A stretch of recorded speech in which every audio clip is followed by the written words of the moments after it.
Hello అండి. ఇవాల్టి special వచ్చేసి ఉసిరికాయలతో క్యాండీ ఎలా ప్రిపేర్ చేసుకోవాలనేది చాలా సింపుల్గా అండ్ టేస్టీగా ఈ వీడియోలో నేను చేసి చూపిస్తున్నాను. మనకు ఉసిరికాయలు సీజన్లో దొరికినప్పుడు ఇలా ఎక్కువగా తీసుకొని మంచి క్యాండీలా చేసి పెట్టుకుంటే చాలా రోజుల వరకు నిల్వ ఉంచుకోవచ్చు.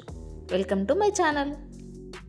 ముందుగా దీనికోసం ఇక్కడ నేను 1/2 kg వరకు ఇలా మీడియం సైజులో ఉన్న ఫ్రెష్గా ఉన్న ఉసిరికాయలను తీసుకొని వచ్చి వాటిని నీట్గా వాష్ చేసుకొని తీసుకున్నాను. నెక్స్ట్ స్టవ్ వెలిగించుకొని ఒక పెద్ద గిన్నెను పెట్టుకొని దానిలో ఉసిరికాయలు వేసి వాటర్ వేసుకొని మంచిగా ఉడికించుకోవాలి. ఇలా ఉసిరికాయలు నెమ్మదిగా ఉడికించుకున్న తర్వాత ఇప్పుడు మనం అవి ఉడికాయో లేదో చెక్ చేయాలంటే ఇలా చేత్తో కానీ లేదంటే ఒక ఫోర్క్తో ఇలా నొక్కి చూసినట్లయితే మనకి ఇలా నెమ్మదిగా లోపలికి వెళితే అది మనకి ఉసిరికాయలు ఇప్పుడు పర్ఫెక్ట్గా కుక్ అయిపోయినట్టే.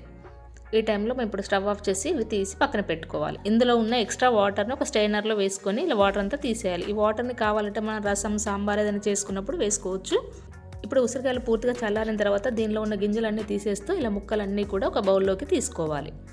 ఇలా అన్ని ముక్కలుగా తీసుకున్న తర్వాత ఇప్పుడు దీనిలో 1/2 kg వరకు షుగర్ వేసుకోవాలి.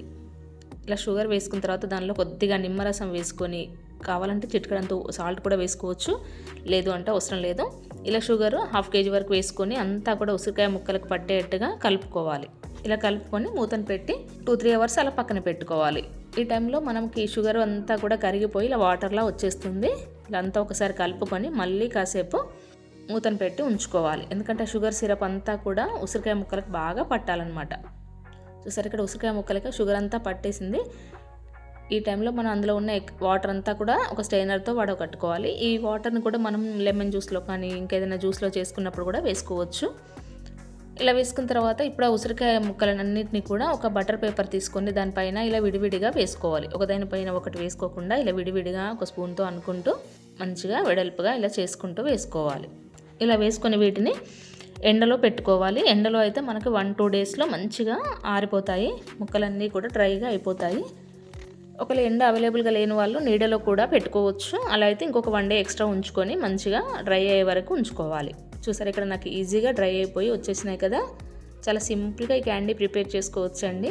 ఉసిరికాయలు సీజన్లో దొరకనప్పుడు మాత్రం మనం ఎప్పుడు ఉసిరికాయలు ఇష్టం ఉన్న వాళ్ళు ఇలా తినాలనుకుంటే మాత్రం ఇలా క్యాండీస్ చేసి పెట్టుకోవచ్చు. చూడండి, ఇక్కడ చూపిస్తున్నాను.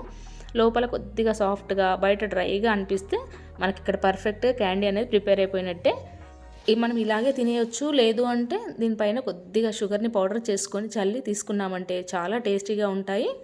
ఇలా ప్రిపేర్ చేసుకున్న క్యాండీలని మనం ఒక ఎయిర్ టైట్ బాక్స్లో నిల్వ చేసుకుంటే దాదాపు 6 months వరకు కూడా నిల్వ చేసుకోవచ్చు. చాలా ఫ్రెష్గా ఉంటాయి. ఫ్రిడ్జ్లో పెట్టుకున్నా కూడా చాలా రోజుల వరకు నిల్వ చేసుకోవచ్చు. అంతేనండి, చాలా సింపుల్గా చేసుకునే ఈ ఆమ్లా క్యాండీని మీరు కూడా మీ ఇంట్లో తప్పకుండా ట్రై చేయండి. టేస్ట్ కూడా చాలా బాగుంటుంది. సో ఈ వీడియో కనుక మీకు నచ్చినట్లయితే లైక్ చేసి షేర్ చేయండి, అలాగే సబ్స్క్రైబ్ చేయండి. Thanks for watching.